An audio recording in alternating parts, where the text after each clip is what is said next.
annual. Press continue. Continue? Yeah. Is it on the cloud? Yes. Okay, great, thank you. So my name is Janice Ploss, and I'm a PhD student here at Claremont Graduate University in the Department of Religion and in Women's Studies and Religion program. And I'm also the annual Pat Reif lecture coordinator, and I'm thrilled and honored to be your host this evening. And I thank you for coming, and we are so numerous, we're just so excited. This is our 18th year. We can't believe how time flies. And so we're going to begin, actually we're beginning. So just now, some housekeeping rules. As you know, we're keeping everybody mute for background noise and any interruptions.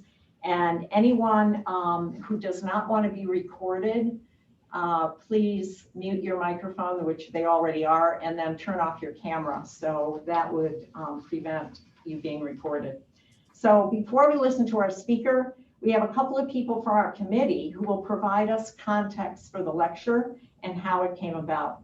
The lecture will start roughly about 7:30, and it will be in two parts. There will be a brief Q&A in between both parts. If you have a question for our speaker, please type it in the chat box, and we'll get to as many questions as we possibly can. I would now like to turn this over to our Dean of the School of Arts and Humanities, Dr. Lori-Ann Farrell. Lori-Ann? Thank you. Well, on behalf of the School of Arts and Humanities at CGU in this virtual setting, I am very pleased to offer this virtual welcome. This is the 18th meeting of like minds who gathered to honor Pat Reif. We at CGU consider this series a sacred trust. And as always, we are grateful to the committee for entrusting it to us. I also want to thank Janice, and I want to thank the CGU Office of Instructional Technology, whom we've needed so much in the last few days to make this possible, to make it so that we can all gather. Thank you, thank you, thank you. I've been asked to introduce tonight's speaker after my welcome, so please let me turn to that now. I cannot imagine a more fitting speaker for these times than tonight's speaker, although we should not be surprised at such an apt choice. Speaking to the issues of the times was apparently a Pat Reif specialty. So the Reverend Susan Brooks Thistlethwaite, she's the professor and president emerita at the Chicago Divinity School. She is an ordained minister of the United Church of Christ, and she's the author of many important books, but tonight I actually want to lift up her work in what she calls public theology. Susan actually writes for the Washington Post. She speaks on media. She is actually on Twitter, something that many of us don't dare to do. She is actually a presence on social media, the Huff Post. I'm so impressed. This variety of media reminds us a lot of things, how much we need theology in the public sphere, even though I was always told that religion and politics should be banned from the dinner party table. Well, let me suggest that these times sure ain't no dinner party. And I think we might all agree it's time to pull up our chair, our plates and our forks, our glasses, and talk. So friends and colleagues, please join me and the School of Arts and Humanities at Claremont Graduate University, the Department of Religion, the program in Women's and Gender Studies in Religion. Please join us all in welcoming Susan Thistlethwaite, our speaker for tonight. Thank you. Thank you, Dr. Farrell, for your warm and insightful opening. I now want to introduce one of our Pat Reif committee members who will help us organize this lecture with us year after year, Reverend Ann Heyman, an ordained minister in the Presbyterian Church and former head of the Mary Magdalene Project. She was a former student of Pat's. Briefly, she will provide us a little historical context. Ann? Oh, thank you, Janice. All right, well, Pat Reif was indeed a scholar, an educator, and above all else, probably an activist. She taught philosophy and chaired the graduate department in religious studies at Immaculate Heart College, among many other posts. Pat was active in many social justice issues, including domestic abuse, poverty, immigration, welfare rights, and the anti-nuclear movement, to list just a few. Now, so in her spare time, in 1984, she founded the Masters of Arts program in feminist spirituality at Immaculate Heart College Center. And that is where I had the pleasure of meeting Pat Reif. Actually, she saved my life. At the time I met Pat, I was up to my neck in a ministry with prostituted women and deeply in need of a spiritual approach that embraced the trauma that each and every one of these women had encountered by their exposure to a patriarchal culture and a culture that did not value their lives.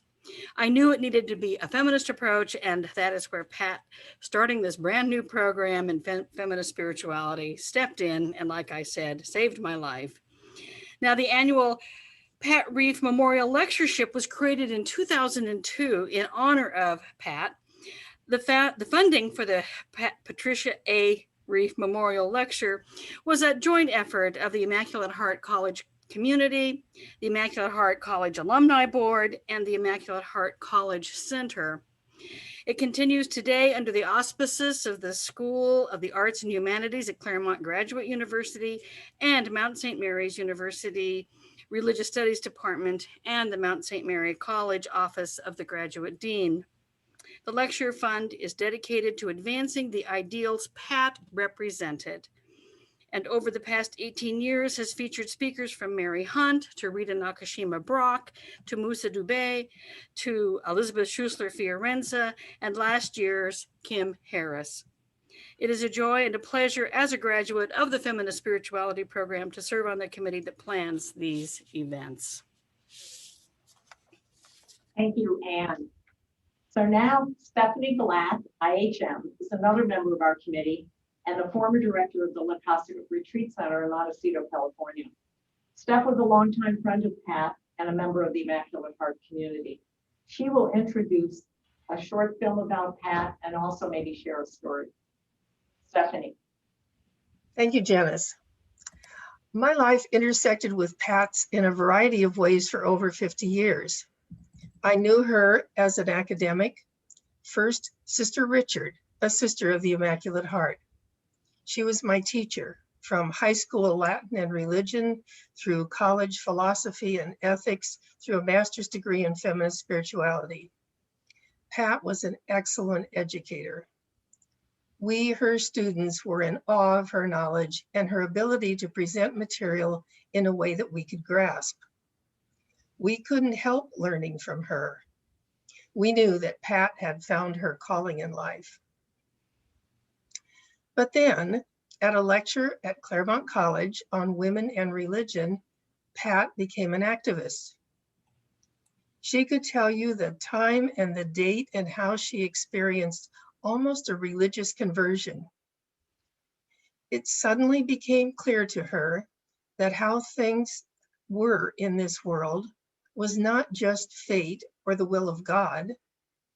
It was the result of a hierarchical system that created inequalities between poor and rich and women and men, and was responsible for the gradual destruction of the natural world. This born-again Pat Reif devoted the rest of her life to the elimination of the patriarchal system. Using her academic background, she created this master's program in feminist spirituality. She knew that meaningful activism had to grow out of knowledge, so she chose activist scholars from across the world to be our teachers. This annual lecture in Pat's honor continues her work.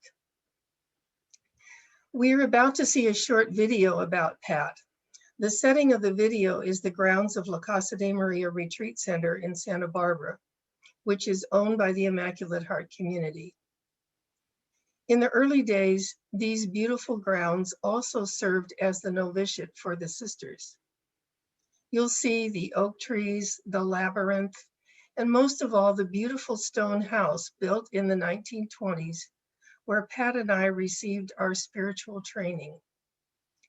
This was and is a sacred place, and I'm delighted to be able to share it with you as you become acquainted with Pat Reif. Thank you. Thank you, Stephanie.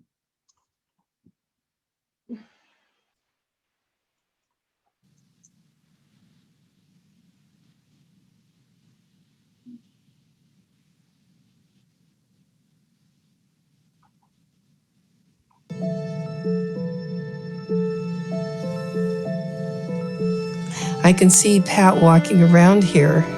There's many oak trees here. Some of them have been here for hundreds of years. And they're strong and they survive almost anything. And I think of Pat, and her strength.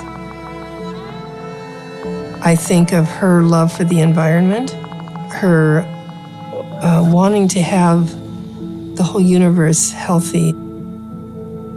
And I think it's a great symbol for Pat, because I think of her big heart and her holding everybody, holding the universe, holding all people, holding animals. And this house has held everybody. My friend Pat Reif was a nun, as I was. She went to St. Louis University, and she also did some work at Oxford. And that's because she was also going to be teaching at Immaculate Heart College. Here at home, a group of nuns decided recently that they would break with the Vatican altogether, but would continue much of the work they had been doing. ABC's Dick Shoemaker has a report from Los Angeles. The 500 sisters own and operate a Catholic girls' college near Hollywood and Vine. In 1967, the sisters started a minor rebellion. They decided it was time to discard the traditional black habit. It was time, they said, to set their own lifestyles, to pray and work where and when they wanted. There were 600 sisters at the peak of the order, no longer connected as a canonical institute to Rome. I think for the Immaculate Heart community, we had taken a bold step, and that seems like a really feminist thing to do. We weren't bowing to male hierarchical dominance. We were standing up against it. Then what happened is, as Pat became more and more a feminist, she educated the community.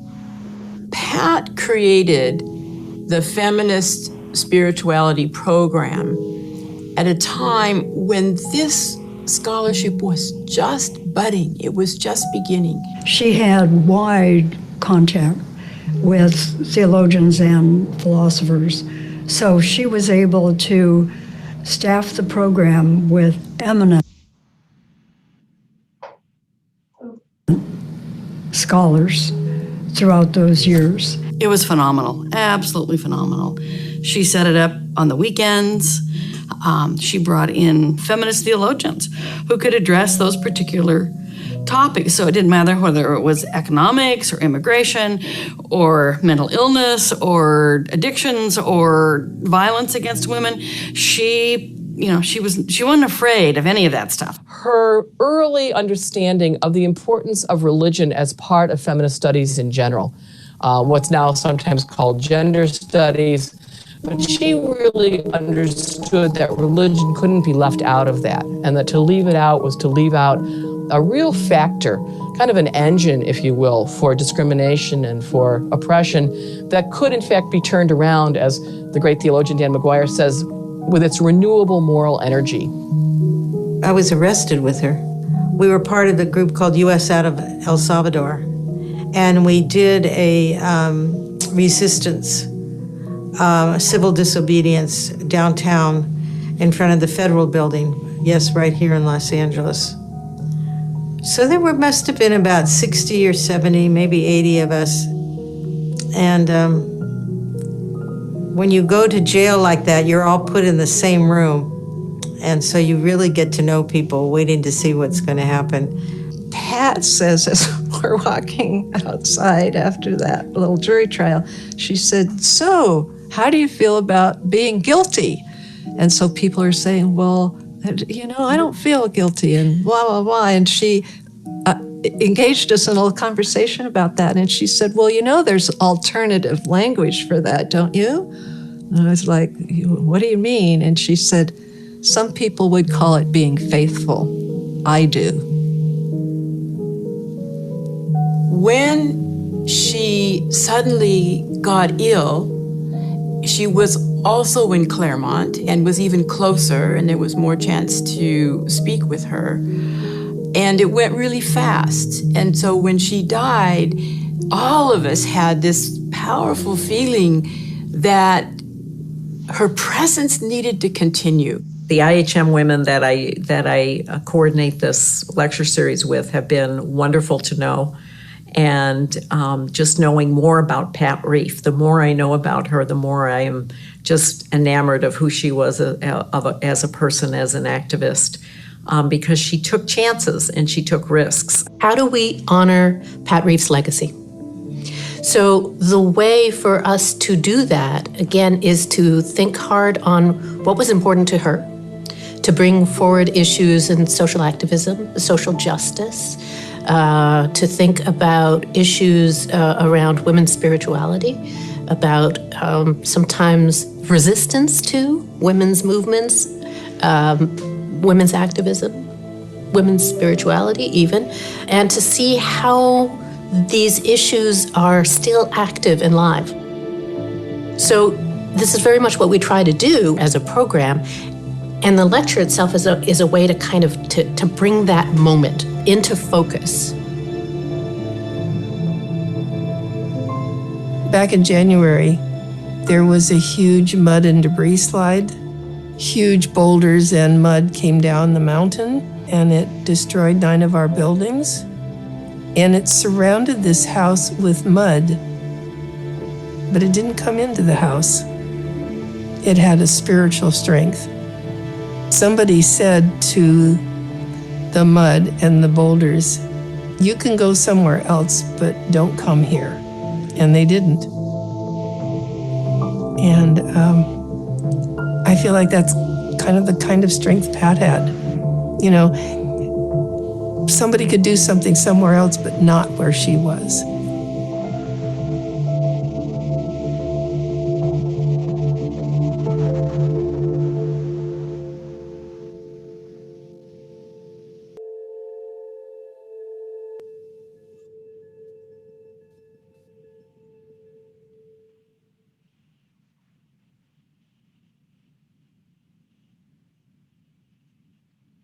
So now I'd like to turn it over to Lori, who's going to do another quick introduction of our speaker for this evening. Lori. Hi, and welcome to Claremont Graduate University. I'm excited that you've decided to join me today to get a quick glimpse of our campus. Jan, okay, there you go. All right, thank you, Janice.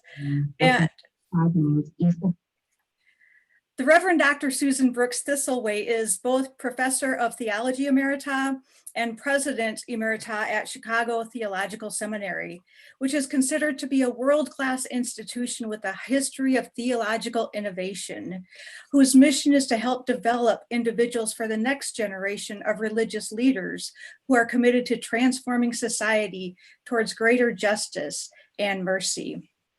The Reverend Dr. Thistlethwaite earned her PhD from Duke University, her Master's of Divinity, summa cum laude, from Duke Divinity School, and her Bachelor of Arts from Smith College, where I hear she was quite the activist. An ordained minister of the United Church of Christ since 1974, Reverend Dr. Thistlethwaite also is the author or editor of numerous books, and these include such as Dreaming of Eden, American Religion and Politics in a Wired World, Interfaith, Just Peacemaking, Alternatives to War, Adam, Eve and the Genome, Theology and Dialogue with the Human Genome Project, Lift Every Voice, Constructing Christian Theologies from the Underside, which I've used in my liberation theology classes and highly would recommend it, Sex, Race, and God, Christian Feminism in Black and White, Casting Stones, Prostitution and Liberation in Asia and in the United States. She co-edited this with Rita Nakashima-Brock, who was our 2012 Pat Reif lecturer, so it's a very small world, and the New Testament and Psalms, an inclusive translation. After retiring from CTS, Reverend Dr. Thistlethwaite, became a fiction writer, publishing 3 mystery novels, including When Demons Float, Where Drowned Things Live, and Every Wickedness. She explains that these books are her own, quote, theology as performance art, end quote, as a way to show feminist theology in action rather than just talking about it. Currently, she researches and writes in the area of public theology, which passionately investigates and expresses how deeper meaning is made and contested in the public sphere. And we all know this very well. She writes a weekly column for the Washington Post's On Faith online section, for the Chicago Tribune, and for the Huffington Post, in addition to being a local writer for her local paper, The Vale Daily in Colorado. In my current ethics class at Mount St. Mary's University, which is represented tonight by about 50 students, we also have some of our faculty from the Mount who are here. We have 2 Sisters of St. Joseph that are here tonight, faculty members from the Mount, and we're just glad to have everybody in one cozy little space like this.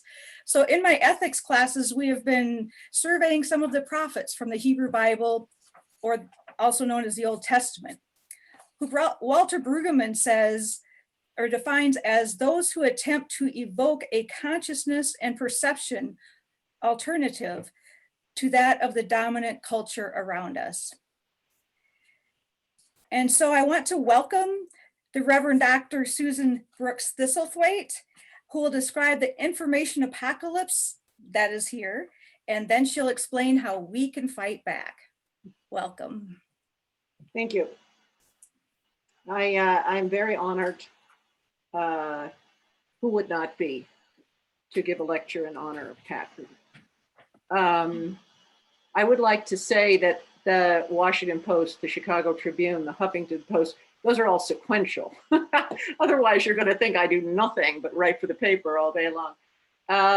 Okay. And I just feel that the lectures, and I recorded them for your convenience, so you can watch them again, could not be more timely, more than I expected. But who would have expected? What sane person would have expected this fire hose of lies? And it is hard to keep your balance when this is coming at you at 90 miles an hour. And I think some of the discussion we should go on with, I make some suggestions how you do this, but how do we keep our balance? And how do we continue to resist with this toxicity? Well, thank you very much, Lori. Wonderful introduction. I appreciate it.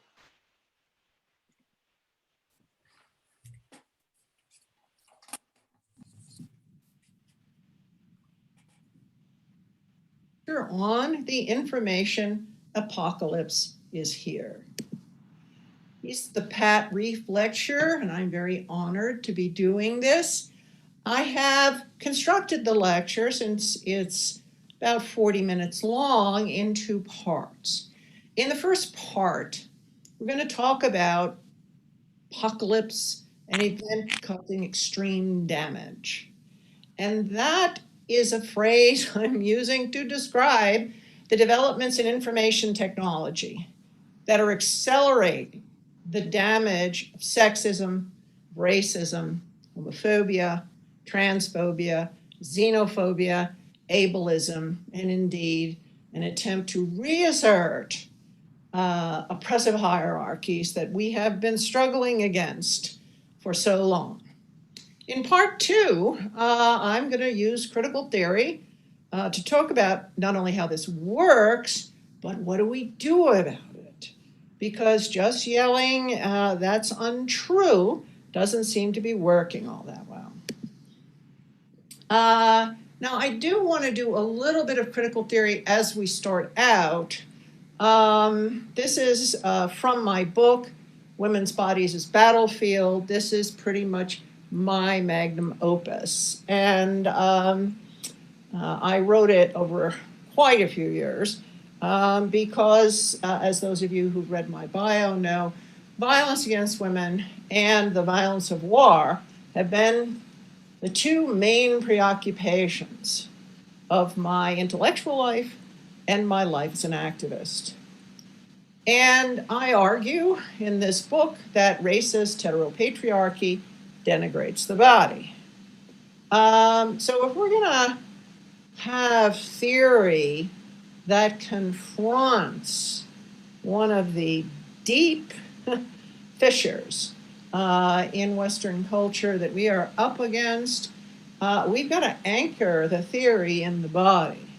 This is ever more challenging in the age of COVID, where one of the main things we say to one another is stay away from me, at least 6 feet, and in any case, we're wearing masks and hiding part of the face. It's very challenging.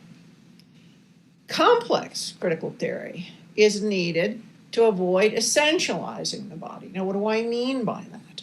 What I mean is bodies come in different races, different sizes, different sexual orientations, different social locations, and all of those contribute to how we construct a theory that is anchored in the body. We shouldn't just try to put those to the side for the sake of making a nice, neat, clear theory.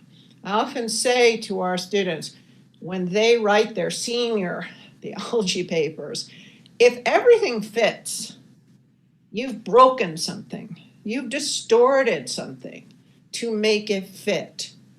Life doesn't always fit. And in the same way, theories that crush differences in order to make it neat and be like an Aquinas Summa Theologica, not going to work. It's going to leave somebody out. It's going to crush somebody's existence. Now, liberation, feminism, womanism, queer theory, Afrocentrism, and post-colonialism fit in this book and in my work, and it will be in this lecture. We're not going to get ourselves all overburdened by theory, right? I just wanted you to know that this is floating along underneath.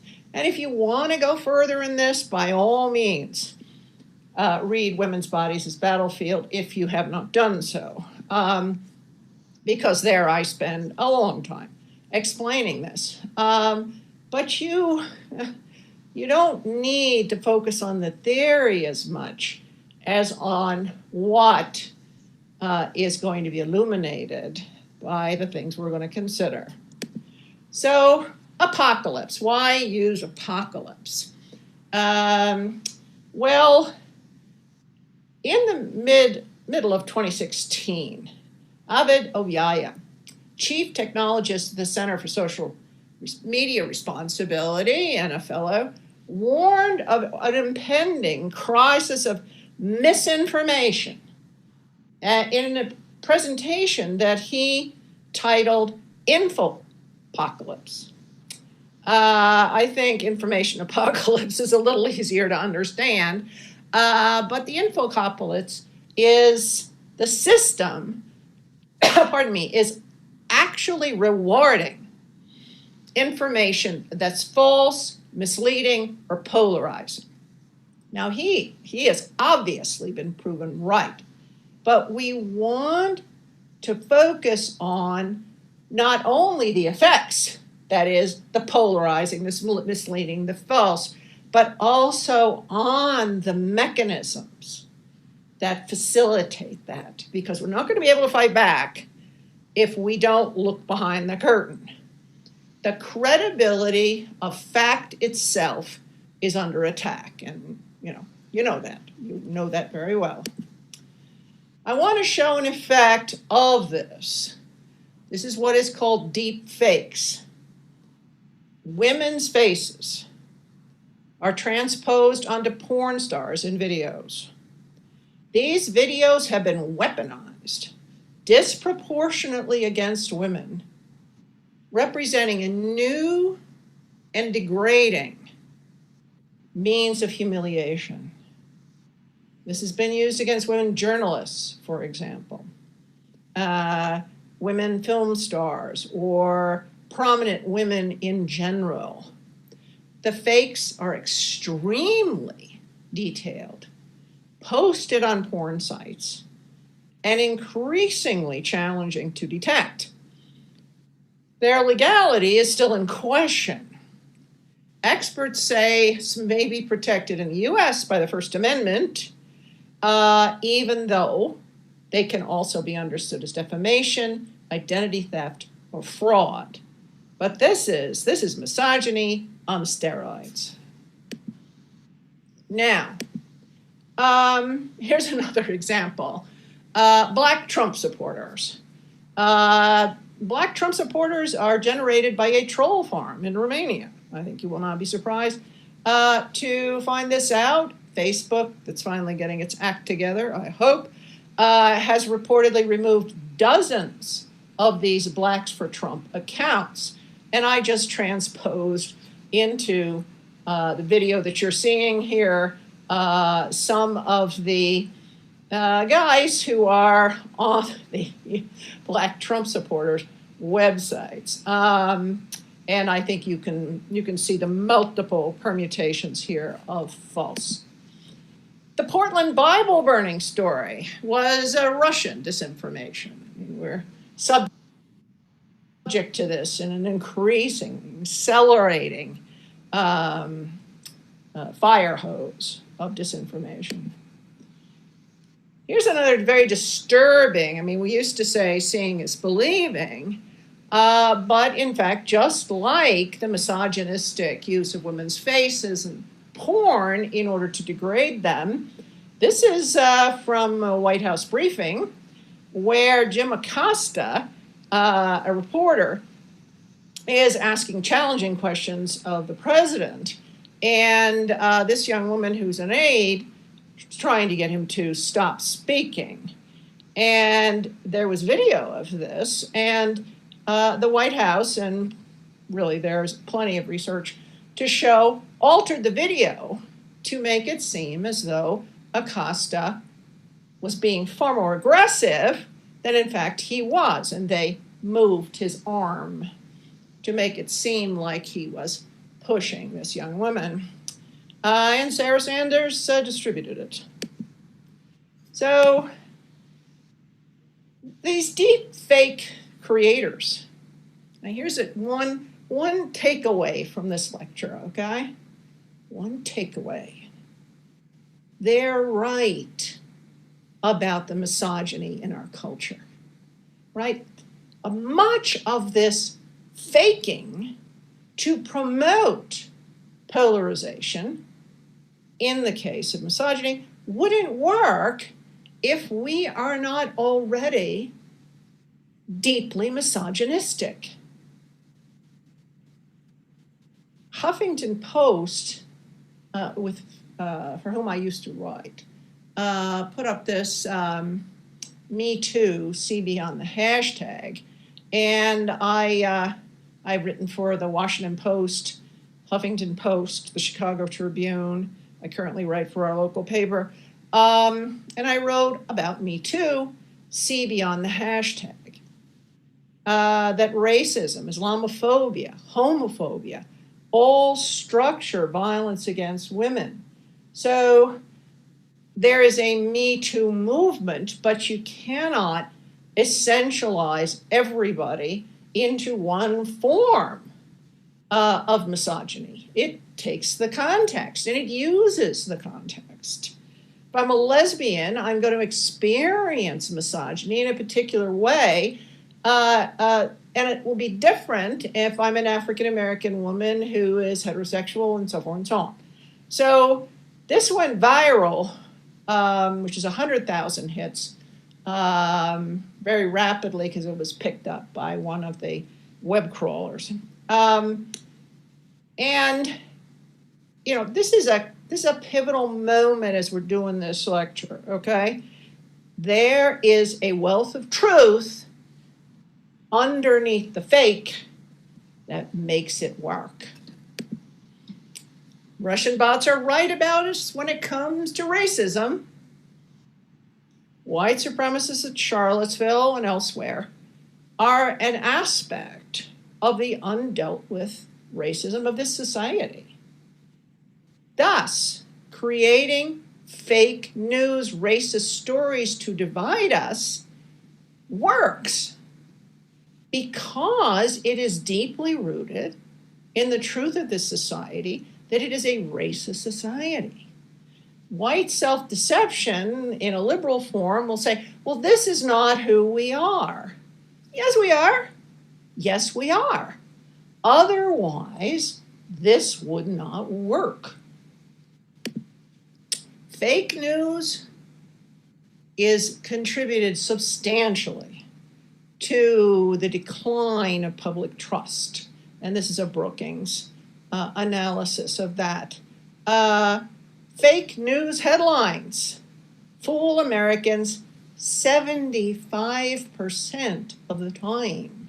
Now, when we get to the part of the lecture where I'm going to say what to do about it, critical consciousness about the fact that media is designed to polarize us and to bring about greater and greater hatred among various groups, we'll have to bring this back.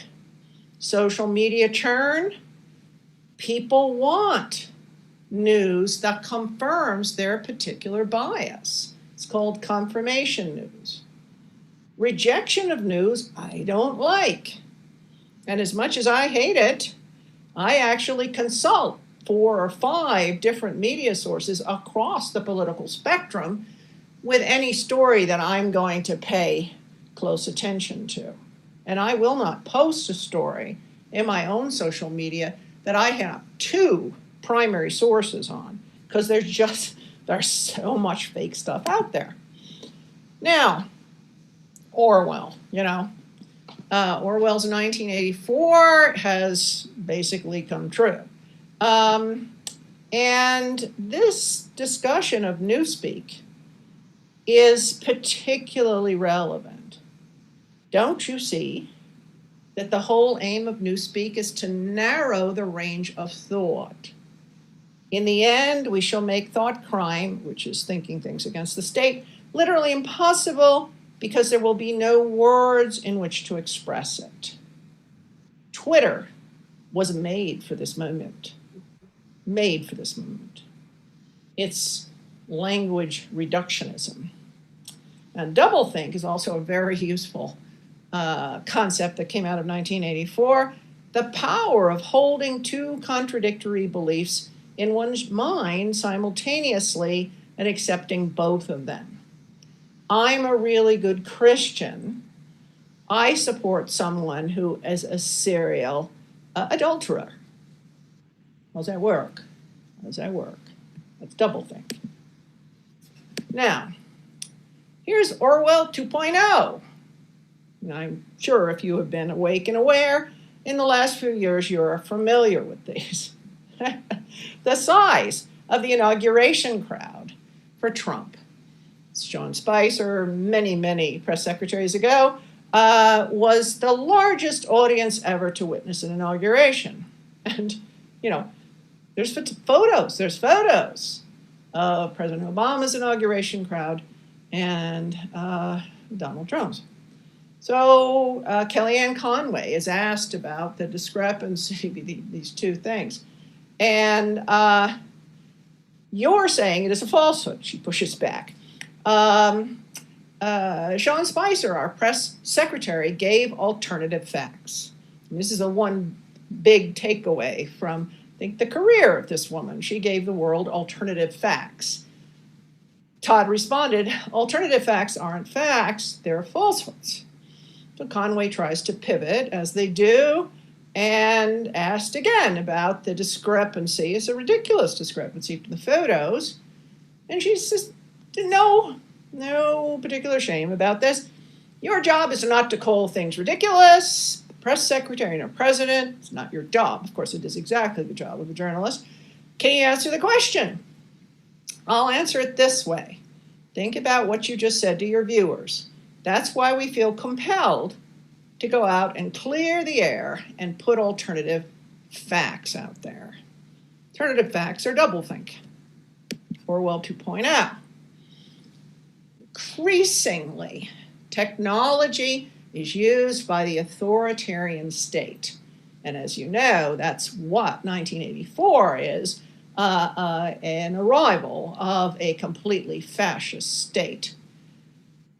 Facial recognition, if you can transpose faces onto porn videos, you can also do facial recognition. and follow anyone anywhere. Even before masks were necessary for prevention of transmission of COVID-19, Antifa and other resistors against fascism wore masks so they could get out from under facial recognition. It's beginning to look a little too much like 1984, said Brad Smith, the president of Microsoft, on facial recognition. Authoritarian state is a threat. The Handmaid's Tales. Why are women dressing in the costumes from Margaret Atwood's dystopian novel, Christian fundamentalist theocratic regime that rose as a response to a fertility crisis?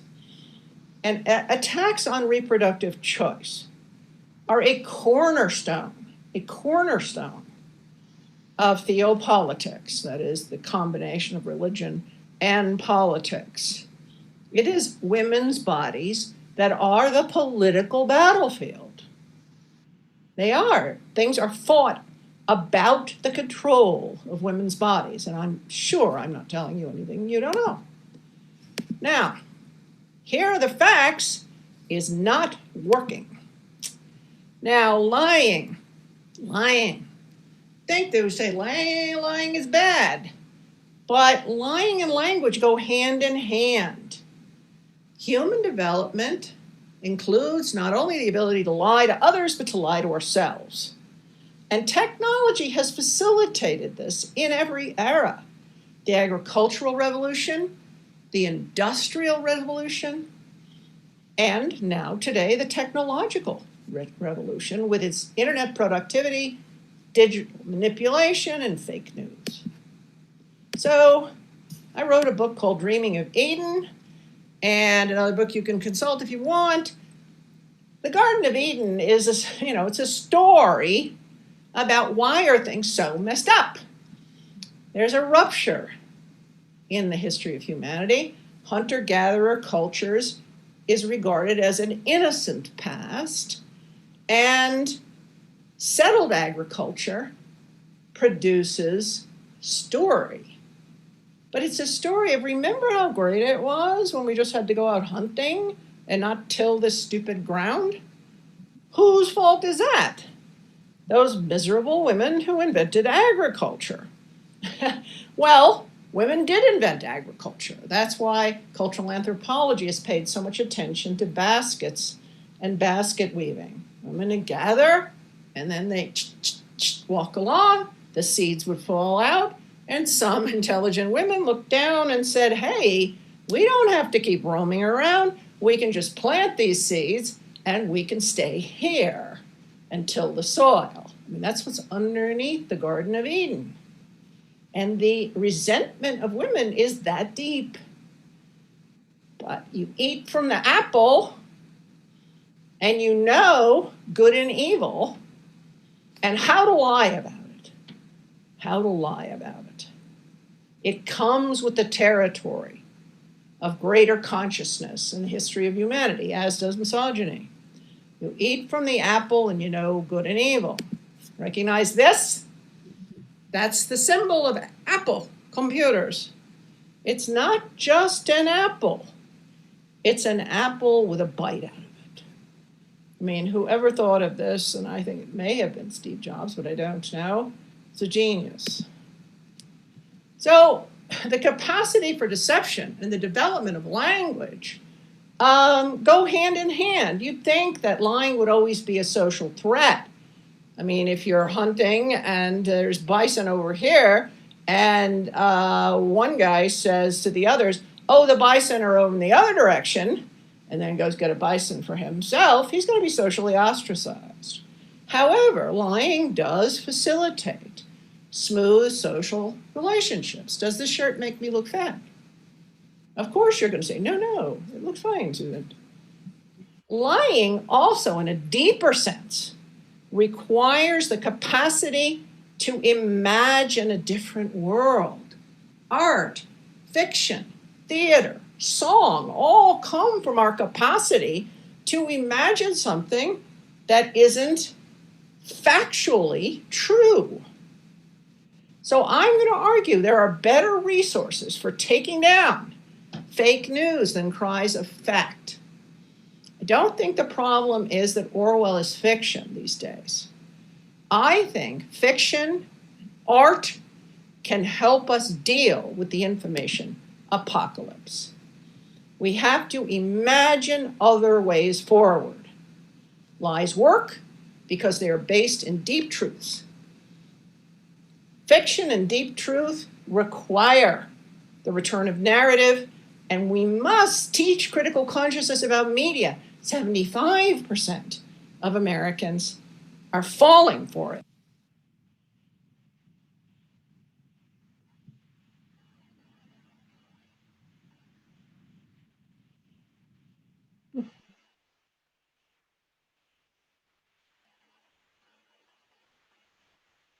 Hi.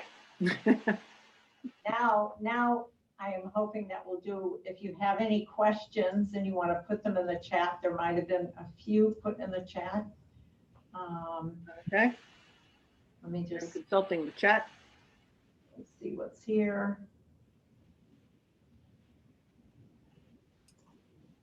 Dennis, do you also want to let people raise their hand, or would you rather they just do it from the chat?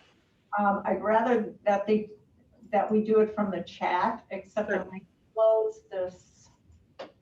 There we go. I can see the chat a little better now. Okay, let me see. I don't think we've had any questions regarding the lecture up to this point. Okay, other than trying to make it full screen, which I apologize. There's a lively discussion of that, yeah. Yeah, see at the bottom, but if anybody has a question, I can unmute you. So if you raise your hand, somebody, except I can't see everybody because there's so many of you here. It'll take me a little bit to see anybody raising their hand. I see most everybody has their video muted, so, or their video turned off. So anybody has a question?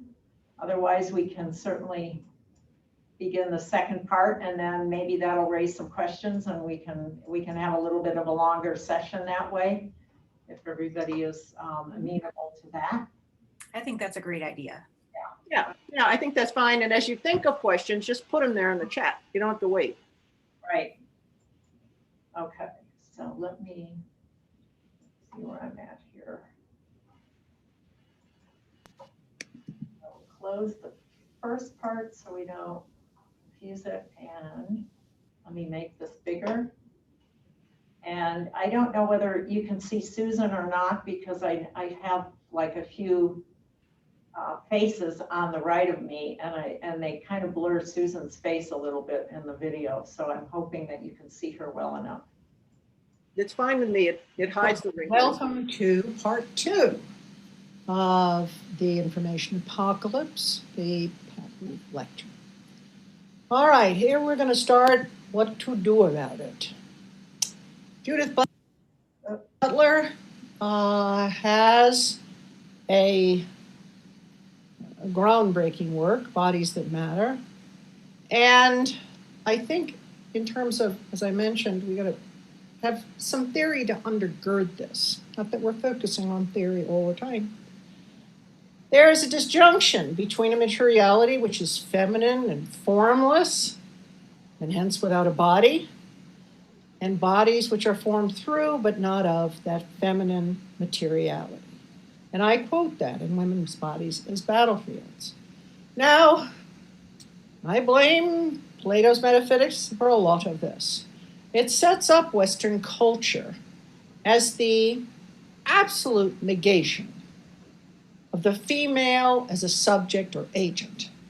She has no agency, no power, no selfhood, mere materiality.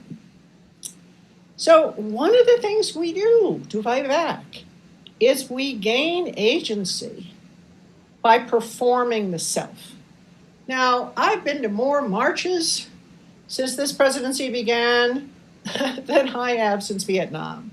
And you'll see here both the Women's March in Washington, and me and my daughter-in-law and my granddaughter getting ready to go to the march. And I've been to a ton of marches since then, because this is a way to perform the self. You get your body out there and you move in the direction you want to move, despite those who are trying to impede you or lie about you. Demonstrations and marches assert the self as an actor in community, not the solitary self. And solitude has been bad for us in this COVID epidemic. Necessary social isolation, but it's isolating. You see, you are being seen. You exist. You exist in history as an agent. You are acting. You're not acted upon. You create a physical presence in the face of the threats to physical existence, both physical violence and systemic violence. I cannot stress this enough. You got to try as much as you can safely to be an agent in history, because this is a time that is trying to render many of us invisible. Why Black Lives Matter? Now, it's important not to conflate struggles and say that the struggle against misogyny is the same as the struggle with racism, the same struggle against homophobia, and so forth. Black Lives Matter needs to be focused on specifically and on its own ground, as do other struggles. Black Lives Matter because Black persons in slavery were a fraction of selfhood, and that has been continuously maintained through force and the threat of force. Now, this is Judith Butler again in a Why Black Lives Matter. Black Lives Matter, links the history of slavery, of debt peonage, segregation, and a prison system geared toward the containment, neutralization, degradation of Black laws, but also a police system that more and more easily and often can take away a Black life in a flash because some officer perceives a threat. As said in so much testimony when Mike Brown, he looked like a demon. No, it's a person. It's a person. It's a person. This is a striking statistic from the New York Times. 15 to 25 million people have participated in a Black Lives Matter demonstration this year, 2020. Now, you figure 200 million Americans were adults, that's 8%. Now, look, this is still no proof against reframing. The protests then are taken up in the fake news cycle, and they become civil unrest. And now thugs. They're resisting law and order. Law and order. When law is unjust, resistance is the true patriotism. But some spin it the other way. Now, if you're going to perform yourself, you still need a narrative. And this is the role of the arts, in my view. Now, speaking for myself, I have felt that I never knew slavery until I read Toni Morrison's book, Beloved. Morrison is a work of true genius. Writes about the formation of the white self over against the enslaved self. This is a direct quote from the book. White people believed that whatever the manners, under every dark skin was a jungle, screaming baboons, sleeping snakes, red gums ready for their sweet right blood. But it wasn't the jungle black brought with them to this place. It was the jungle the white folks planted in them. And it grew and it spread until it invaded the whites who had made it. It made them bloody, silly, worse than even they wanted to be. So scared were they of the jungle they had made. The screaming baboon lived under their own white skin. The red gums were their own. This is how art, literature, fiction help us see why these fake narratives about race are fake. When you get down to it, Miss Angela Davis from this September's issue of Vanity Fair, in my mind, it's art that can begin to make us feel what we don't necessarily yet understand. Art has that capacity. And remember, this information apocalypse is trying to mess with what we understand. Black Lives Matter becomes art. These are the Black Lives Matter drawings that on the streets, like the White House is now at 1400 Black Lives Matter Plaza. But people have begun to make art within the spaces created by the letters. Becomes art. Lots and lots of art. Now, I want to talk about queering. Queering is another good way to think about how you step outside. The effort to frame you, to frame the moment in these falsifying ways. In this book, Queering Religion, Religious Queers, wonderful, multi-religious, multi-authored, starts with pride marches. Again, I am physically in this space, being an actor as a queer person, not someone who is acted upon.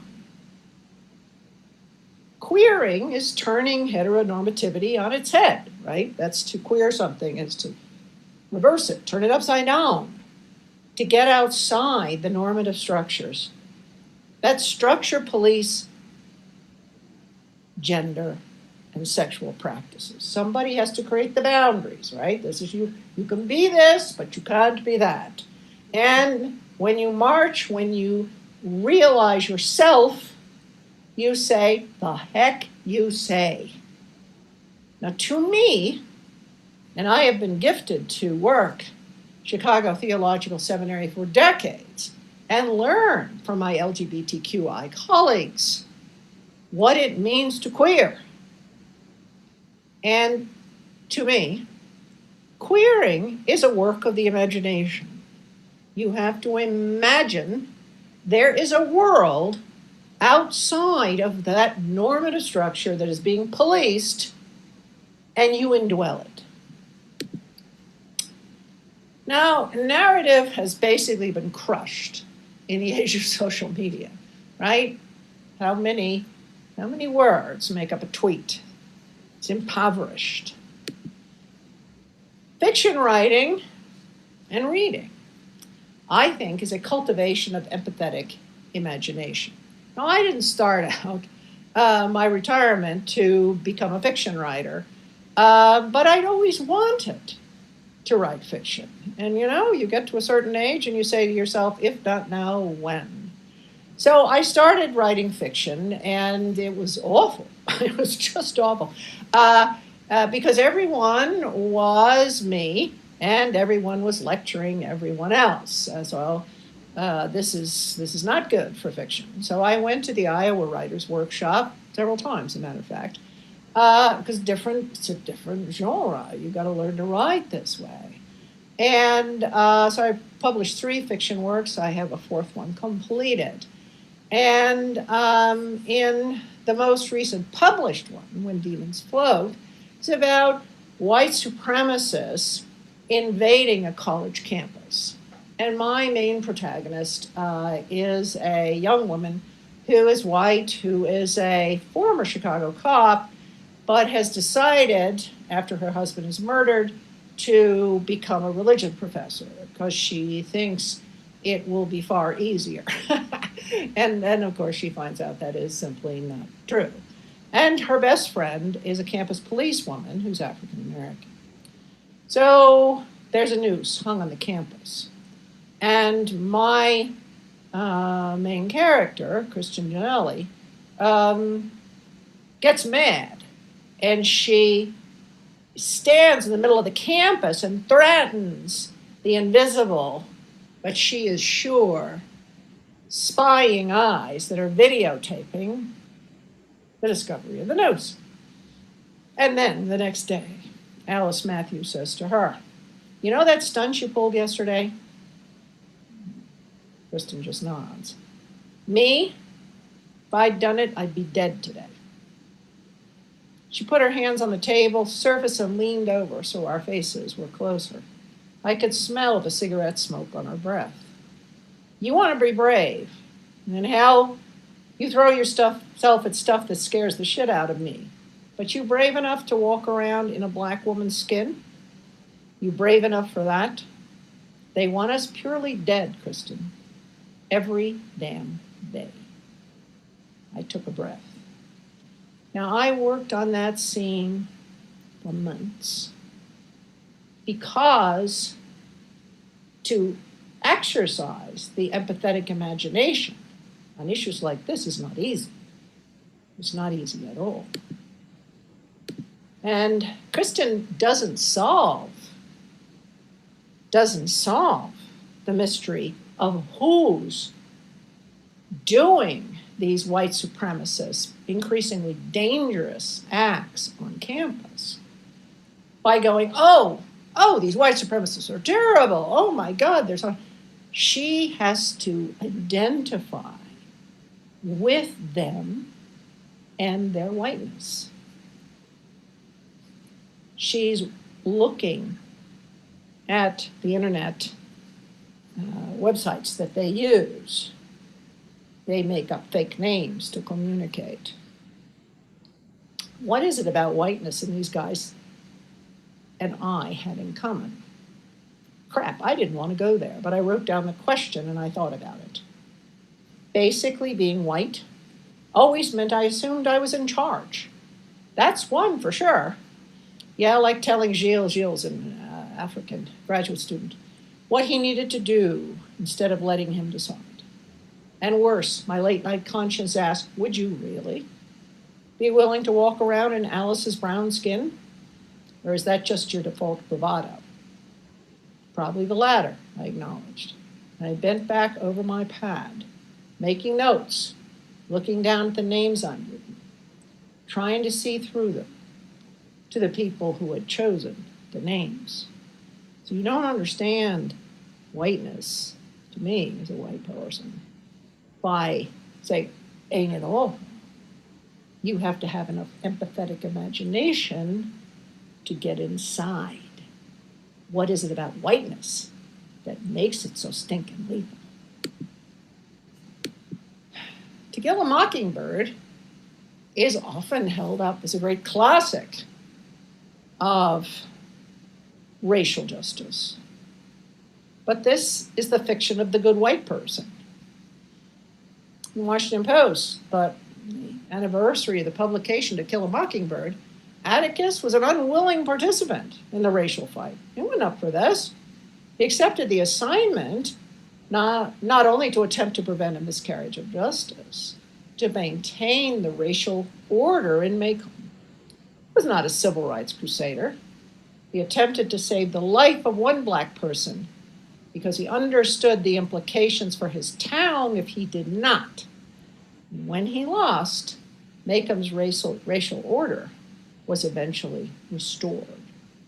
Racial order in this country, like the structures of misogyny that I've just been talking about, are so deeply entrenched, you don't get rid of them unless you act a different selfhood in community. You know, there's so much powerlessness going around. The context we are in right now is one of alienation and estrangement. Internet, in any case, helps facilitate alienation and estrangement. People are more connected than ever. And what do they report? The highest levels of loneliness. They feel an enforced passivity, and that becomes aggression. When you try to offer a different worldview, I write for the public, and I want to tell you the amount of attacks that I have been subject to have risen exponentially in this time. It's actually speeding up this summer, and it's speeded up in the beginning of the shutdown for COVID. People had too much time to spend on the internet. But you've got open carry in classrooms. I know feminist teachers who have had people carrying guns sit in the front row to intimidate them in states that permit that. Streets, public meetings, online aggression. I advocate so much for what Paulo Freire called conscientization, right? Critical consciousness. You don't know Freire's work, right? He's an educator in America, and he was teaching literacy. And so Freire would go into a town, and he felt people learned to read better if they could actually see their environment. So Freire would have a white flip chart, and he'd say, "What's that over there?" And people say, "Well, that's the storehouse." And they'd go inside, and he'd say, "Well, what's that over there?" Small bags, a pile of grain, and they'd say, "Well, that's the bags of grain." And Freire'd ask, "Why is there another pile that's much bigger, also with grain?" And people said, "Well, the small pile is what we keep, and the big pile is for the owner." And Freire, who taught them to read the word inequality. And they didn't just read, they saw their world. And of course, they threw them out of Latin America. So the process of developing a critical social reality, see your social reality, is both through reflection and action. Whether it is making physical art, whether it is reading fiction, writing fiction, creation helps reflection. You got to put your body into it. Get out there. Method. Freire's method of teaching people to read by actually seeing their world. So few people, in my experience, actually see their world. But as we said before, seeing is not believing. When something is presented to you in video format, assume there are contradictions. Look for the contradictions.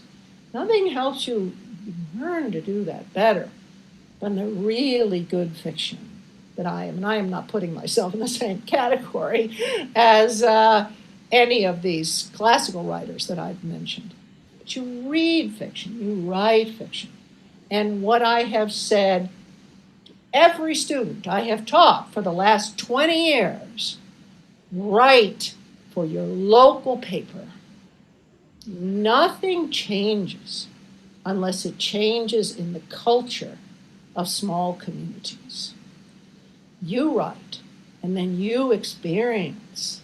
Letters to the editor. Go ahead and do that.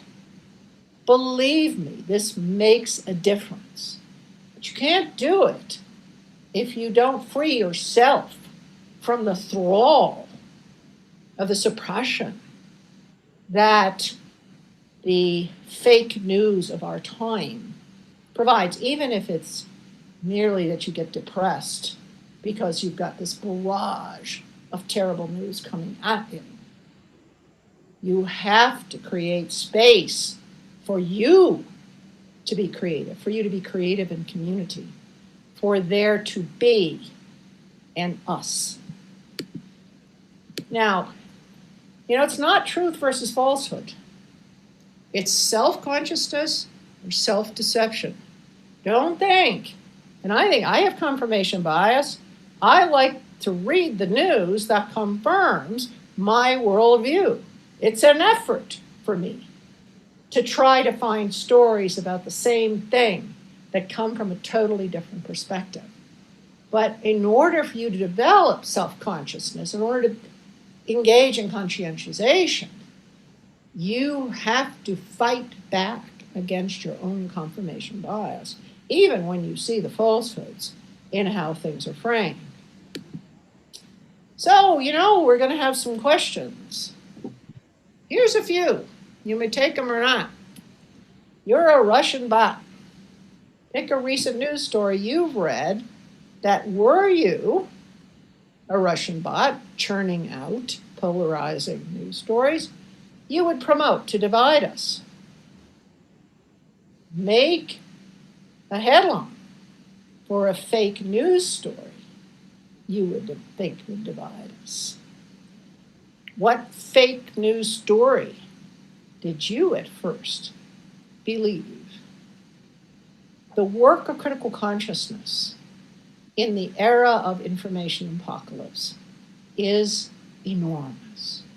But remember, the way we fight back is to know that it trades on some of the deep truths that have structured the society the way it is. It's deep homophobia, it's deep racism, it's deep sexism, it's xenophobia. So we don't just fix the fake news. We have to deal, finally, with these structures. Thank you so much for listening.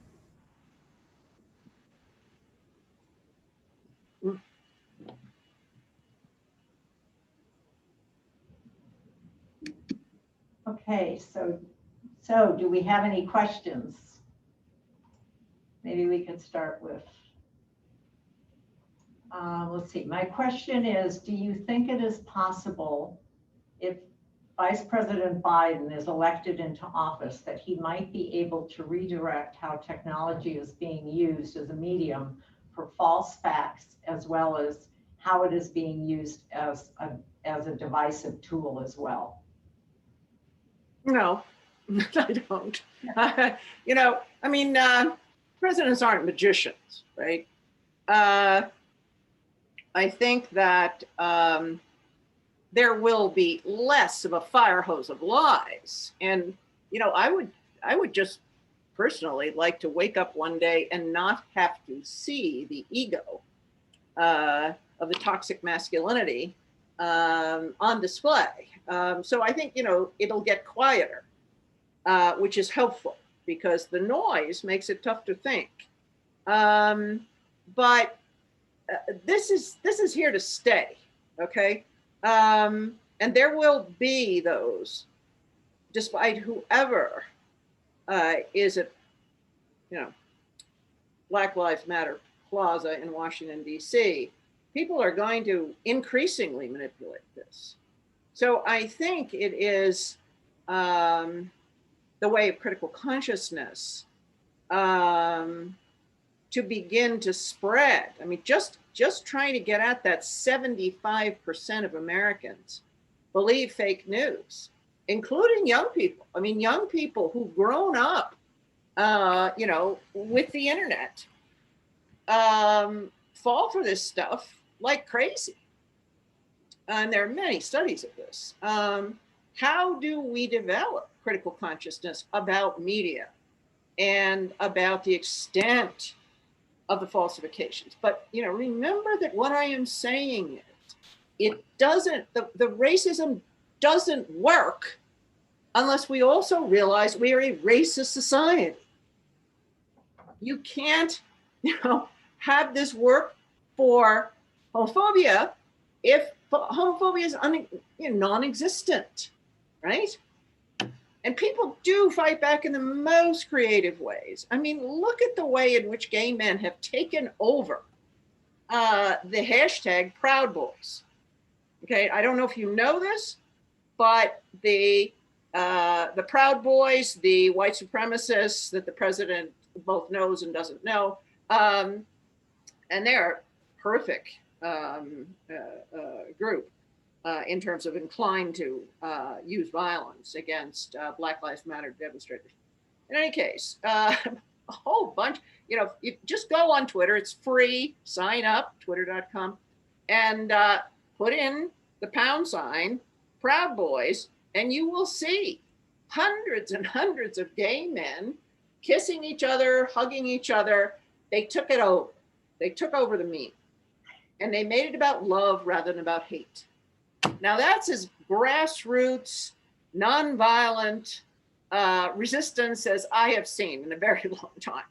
But you've got to be that creative to try to wiggle around this stuff because just, Chuck Todd was doing his best there with, you're lying, you're telling falsehoods, and doesn't work. The whole concept of truth is under attack. It's under attack, and we got to get at that. And I'm doing my very best to try to think of ways that we can get at that. Oh, by the way, I shared this video lecture with my friend who said, you left out music, Susan. And I am the least musical person in the world, okay? But she was right, that music is a tremendous source of creativity, making music, and using music within resistance movements, terribly powerful. It's just that I have no talent for this whatsoever, but I should have brought that up, and she was right. Okay, so here's maybe an easy one, and then I'll go to a harder one. Which books would you recommend for a study on racism? Besides yours. Yeah. When I was a young professor at CTS, I was lecturing on Valerie Saving, a very early feminist. She wrote an article called Sin for Women. And so I'm happily lecturing away on women and, what she said about Reinhold Niebuhr not understanding what sin was for women. African-American woman stood up in the back of the class and said, "You don't mean me, white girl." And I thought, I don't. I really don't. And I spent the next 6 years reading the writings of African-American women, exclusively, basically what I read. And not only contemporary, but 19th century, 20th century. And then I wrote Sex, Race, and God, which is a critique of the racism in the white women's movement, but also how the differences in the experience of Black and white women matter. So there's not one book that I would read. I mean, if you haven't read Beloved, right? If you have not read Toni Morrison, read all of Toni Morrison, read all of Baldwin.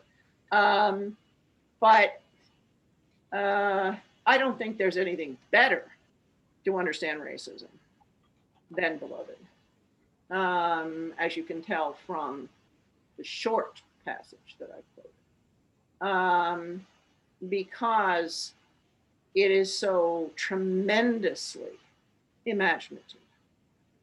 There are current things like, so you want to talk about race, which is, it's okay. I mean, it replicates conversations that people have about racism. But are you going to get a deep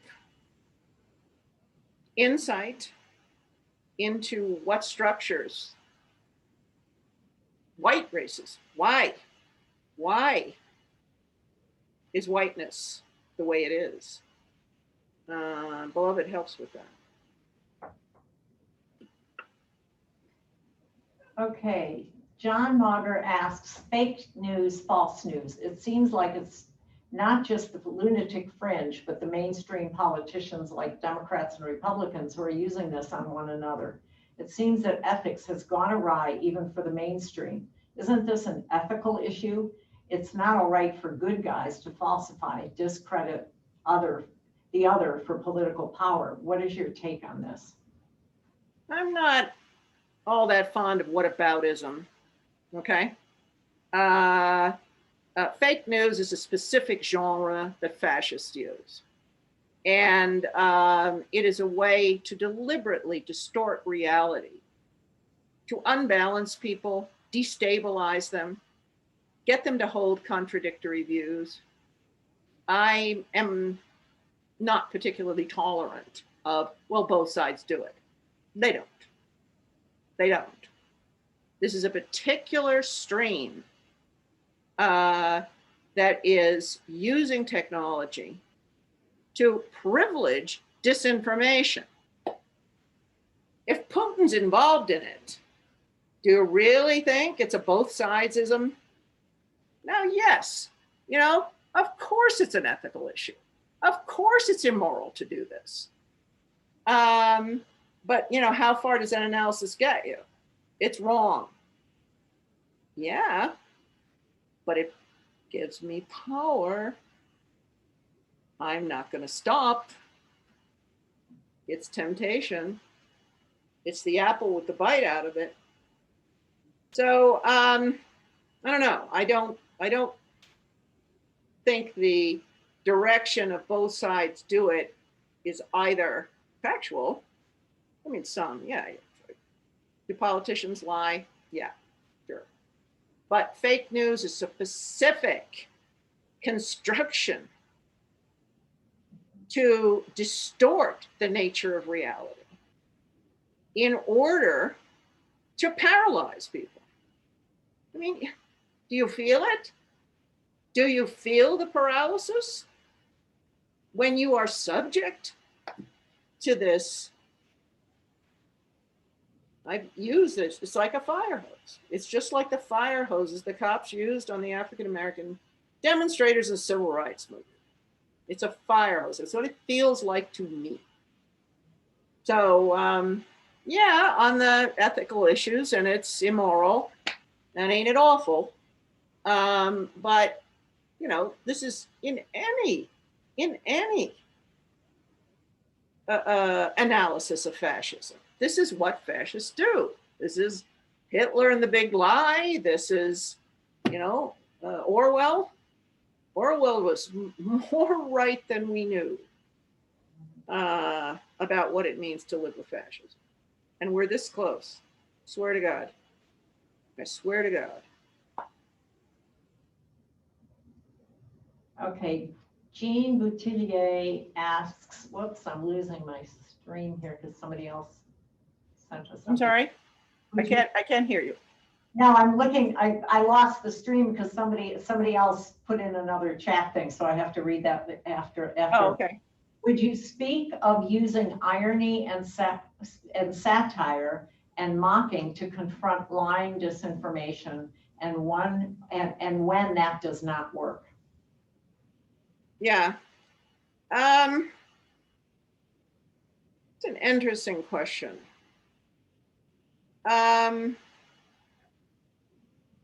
I have been inclined to say irony is dead. I mean, you have to have some sensibility that there is a truth structure that you then can be ironic about. And I'm not sure that works anymore. There's an interesting question down here about social media versus print journalism, which is related. Satire I mean, Saturday Night Live is doing about the best you can in relationship to satire, right? I mean, it's frustrating because there's an overwhelming amount of material. Print journalism is now indistinguishable from online journalism because all the print media have online versions. New York Times, Washington Post, and they're all online. So I don't just mean Twitter and Facebook and so forth and so on. There is a plethora of distortions. And that's why you got to read around. You got to compare things. So I know, I mean, there's a lot of folk who feel that you can fight back with humor and ridicule. I listened to an interview of, the music group, I feel compelled now to mention music, the music group Pussy Riot. And they wrote protest songs against Putin. And they were thrown in jail for it in Russia. And they were eventually let out. They left Russia.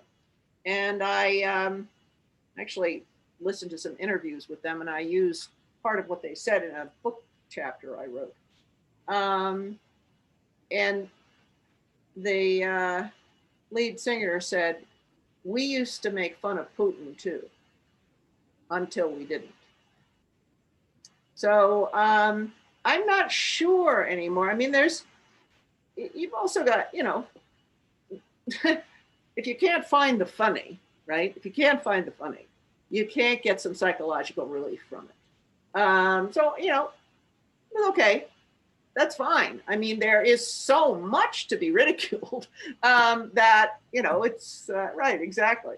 That how do you ever stop? But is it effective? If there are people who have lost the capacity to be shamed, does that in any way change what's going on? I don't think so. But, I do laugh at these cartoons. I do laugh at the jokes. I mean, I'm not a person who's all that fond of profanity. I think profanity lacks respect for language. That, is that the only word the word that begins with F? Surely you can do better than that. But, to me, and you can have a different opinion than I do. But I think the jokes help relieve our feelings. But what changes things? Okay, can you speak, Isabel Serrano asks, can you speak more about women's bodies being the political battleground, please? Yes, I have two words to say to that. Supreme Court, right? Supreme Court. Exactly. There's, this is the women's reproductive rights have been a political wedge issue for the right since Roe v. Wade. And it is these are people who say, you can't take away my right to do what I want with my body, so I won't wear a mask. But you know something? If I get pregnant, whatever I do about the pregnancy, you're not going to catch it from me. It's a false analogy. But the control of women's bodies, I mean, I brought up the Nazis. Why not? That was a big deal for the Nazis, women reproducing. They wanted more people for the state. The Spartans did too. I mean, it's just ubiquitous throughout human history. Who gets to do what with women's bodies is a giant driver of human history. And, particular bodies, which bodies? So, I think it is not newly a battlefield, but right now it is acutely a battlefield.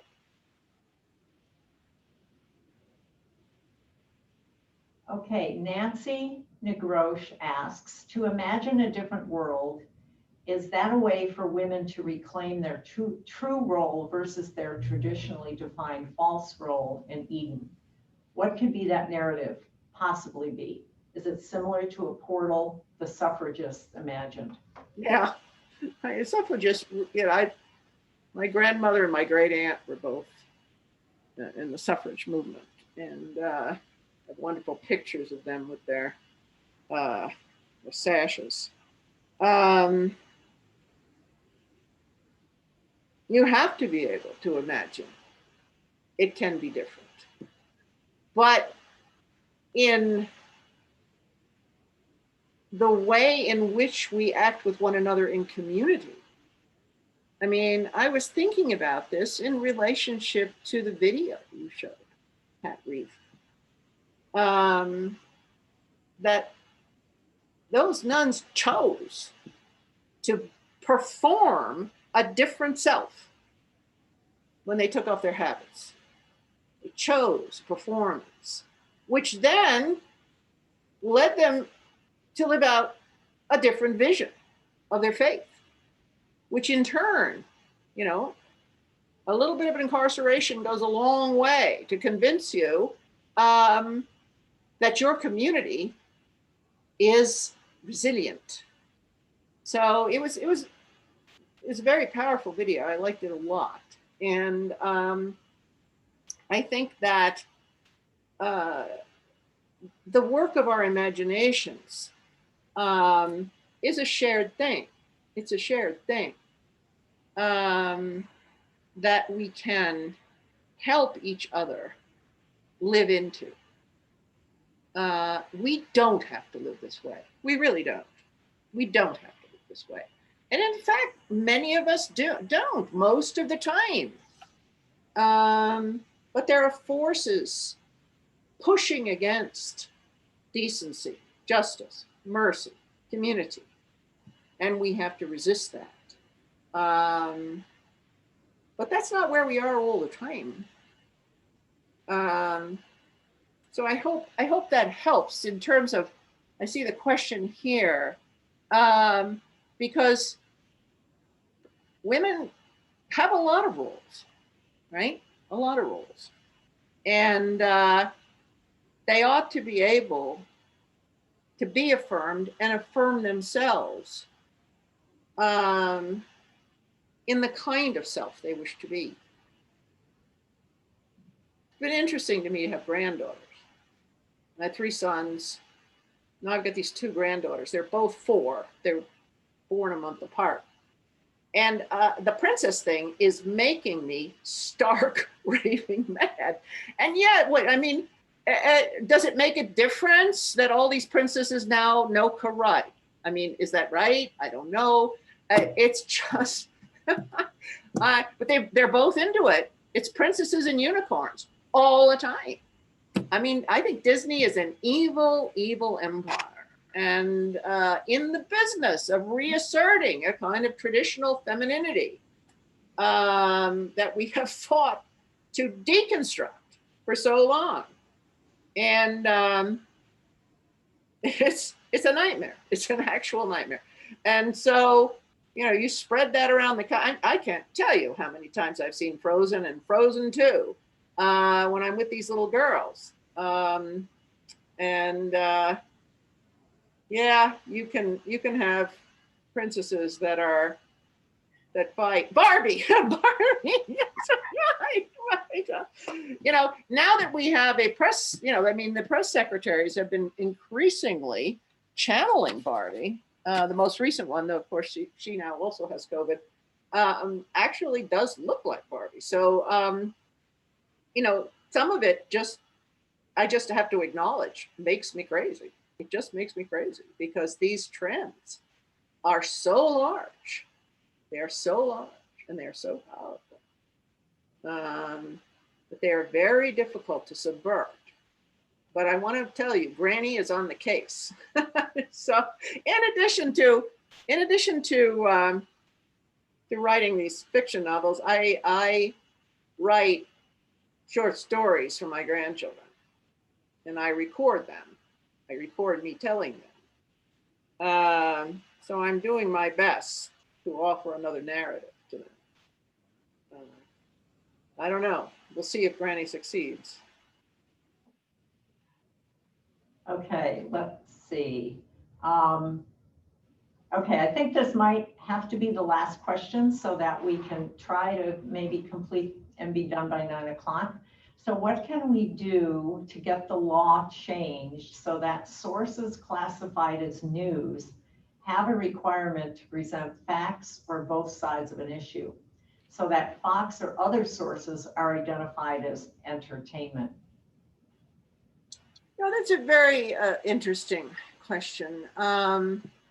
You know, all of this changed when communications law changed, that news outlets were not required to present several sides of an issue, and it became the 24-hour news cycle and their opinion and so forth and so on. I think it would be good to reinstate those laws, but you're going to have a supermajority in Congress, and the amount of money in what a person is rightly calling this entertainment industry is enormous. You know, that's related to campaign finance reform, because people need this money to get reelected, right? So it's a good idea. It is a very heavy lift, I think, but terrific idea. Yeah. All right. Well, what I'd like to do is I just want to thank our amazing speaker, Susan Thistlethwaite, for being with us this evening and answering some really poignant questions. Thank you. For being with us as well. And I just want to say that the 2 videos will be available.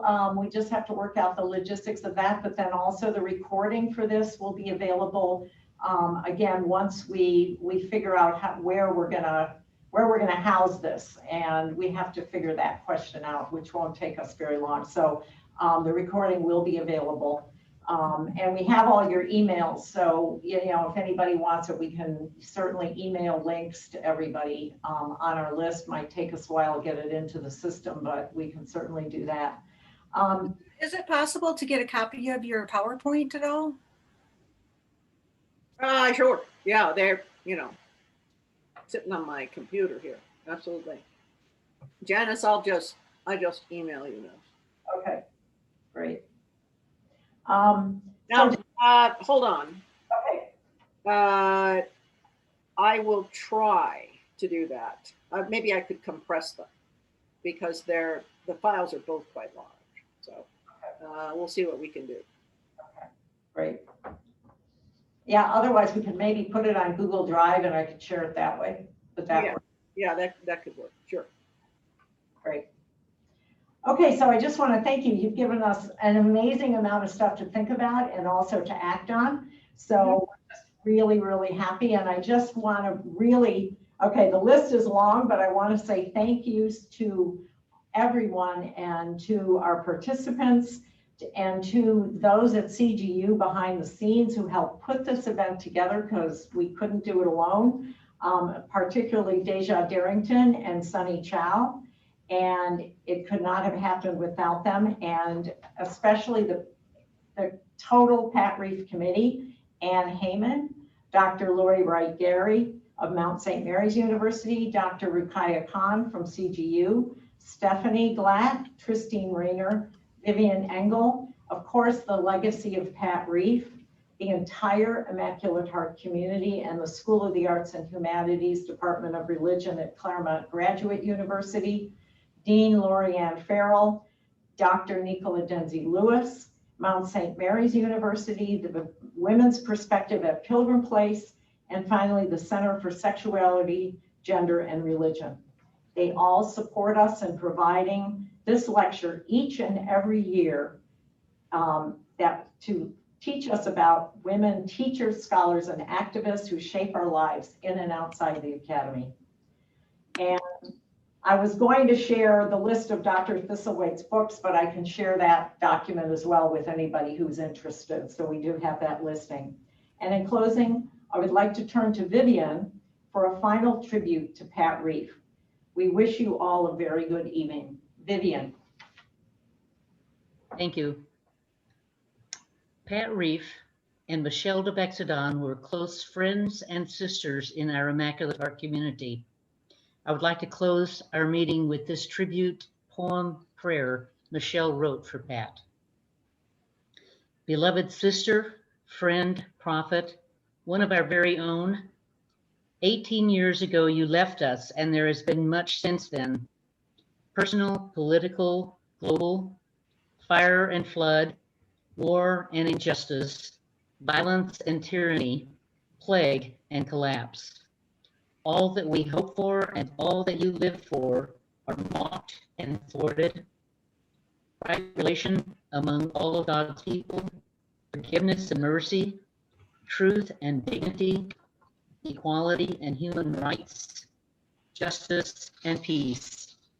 We honor you and we bless you, Pat, for your most worthy life among us.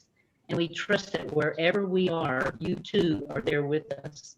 We call upon you now among the cloud of many witnesses who have gone before us. O sister, in these times of fear and disintegration, inspirit us with your wisdom, enlighten us with your vision, strengthen us with your courage, bless us with your strong faith, your undying hope, and your great perseverance for the journey that is set before us. Amen. Great. Thank you very much. Beautiful. For that beautiful closing. And everyone, thank you again. And that's it. And so this will be up on the record. And I say good night and goodbye. And thank you very, very much. This was amazing. We had a great amount of people. It was really cool. So thank you. Thank you all. Good night. Good night.